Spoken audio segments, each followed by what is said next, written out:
चलिए और रुक करेंगे अब अगली बड़ी खबर की ओर, जो कि देहरादून से ही बड़ी खबर सामने आई है, जहां पर मुख्य सचिव के जिलाधिकारी को निर्देश दिए गए हैं। राधा रतूड़ी ने जिलाधिकारी को निर्देश दिए हैं। जल स्रोतों के पुनर्जीवीकरण के निर्देश दिए गए हैं। आपको बता दें कि मुख्य सचिव ने जिलाधिकारी को निर्देश दिए हैं। दरअसल जल स्रोतों के पुनर्जीवीकरण के लिए निर्देश जारी किए गए हैं। खुद राधा रतूड़ी ने सभी जिलाधिकारियों को ये निर्देश जारी किए हैं। बड़ी महत्वपूर्ण खबर, जो आपको बता दें कि मुख्य सचिव ने जिलाधिकारी को निर्देश दिए हैं कि सभी जल स्रोतों के पुनर्जीवीकरण का काम शुरू किया जाए, और राधा रतूड़ी ने जिलाधिकारी को ये निर्देश जारी किए हैं। ज्यादा जानकारी लेंगे, सहयोगी सोनू हमारे साथ लगातार बने हुए हैं।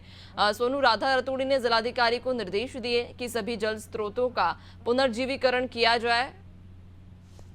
देखिए, उत्तराखंड जो है वो पर्वतीय राज्य है और विषम भौगोलिक परिस्थिति वाला राज्य है, और उत्तराखंड को हम ऊर्जा प्रदेश के साथ साथ नदियों का प्रदेश भी कहते हैं, और हिमालय बेल्ट का राज्य होने के चलते यहाँ की जो भौगोलिक परिस्थिति है वो विषम है। तो ऐसे में यहाँ जो तमाम जल स्रोत हैं, जो नदियां हैं, सहायक नदियां हैं, गंगा जी की सहायक नदियां हैं, यमुना जी की सहायक नदियां हैं, कुमाऊं से लेकर गढ़वाल तक और गढ़वाल से लेकर कुमाऊं क्षेत्र तक की जो नदियां हैं, कुछ नदियां ऐसी हैं जो बरसाती नदियों के तौर पर ही देखी जा रही हैं। तो ऐसे में इनका कैसे पुनर्जीवीकरण किया जा सकता है, और खास तौर पर जो जल स्रोत हैं वो जो सूख रहे हैं बड़ी तादाद में, उनका कैसे पुनर्जीवीकरण किया जा सकता है, और जो भूमि का जो वाटर लेवल है उसको कैसे और एक्टिव किया जा सकता है। ये तमाम ऐसे पहलू हैं जो पर्यावरण से जुड़े हुए हैं, यहाँ के मौसम से जुड़े हुए हैं, क्योंकि उत्तराखंड का जो मौसम का मिजाज है वो अक्सर बदलता रहता है। खासतौर पर पर्वतीय क्षेत्रों के मौसम के मिजाज की बात कर रहे हैं। अगर इस वक्त की बात करें तो एक रोज पहले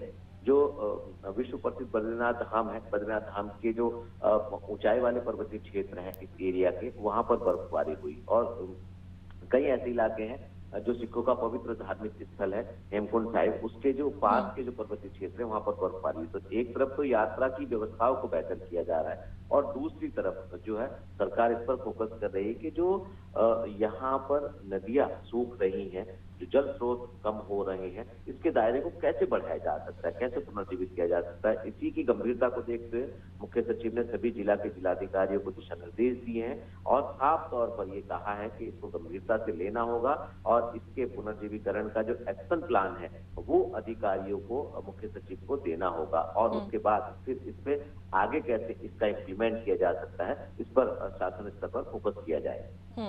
बिल्कुल, यानी कि एक तरह से बड़ा फैसला यहाँ पर मुख्य सचिव के द्वारा तो लिया गया है। जिलाधिकारी को निर्देश भी इसको लेकर दे दिए गए हैं, और जिस तरह से आप भी कह रहे हैं कि ये पूरा जो इलाका है पर्वतीय क्षेत्र होने के कारण यहाँ पर अक्सर भूस्खलन जैसी जो घटनाएं हैं वो सामने आती रहती हैं।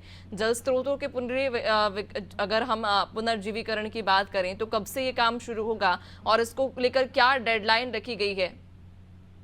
देखिए, अभी फिलहाल जो समय निश्चित किया गया है वो 1 सप्ताह का समय दिया गया है। 1 सप्ताह के अंदर सभी जिला के जिलाधिकारियों को ये रिपोर्ट देनी होगी, और इससे पहले 1-2 रोज में ही जो उत्तराखंड में जो राज्य स्तरीय spring and river resolution authority है वो भी एक बैठक करने जा रही है, जिसमें मुख्यमंत्री सचिव की अध्यक्षता में बैठक होगी।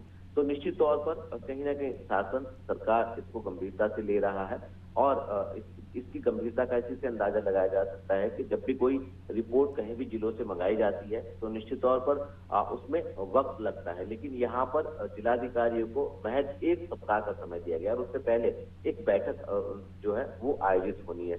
तो अब देखना होगा कि जब ये अधिकारी, सभी जनपदों के जिलाधिकारी जब मुख्य सचिव को ये रिपोर्ट दे देंगे, तो उसके बाद जो है आगे किस तरह से इनकी इम्प्लीमेंटेशन पर मुख्य सचिव के स्तर से एक्शन लिया जाएगा, और किस जो प्रयास किए जा रहे हैं आने वाले भविष्य में किस तरह से ये सफल हो पाएंगे। जो पुनर्जीवन करने की बात आ रही है, पुनर्जीवीकरण करने की बात कही जा रही है, सभी जल स्रोतों की हो या फिर सहायक नदियों की बात। ठीक है, बहुत शुक्रिया आपका, बने रहिएगा और भी अपडेट्स लेंगे आपसे आगे।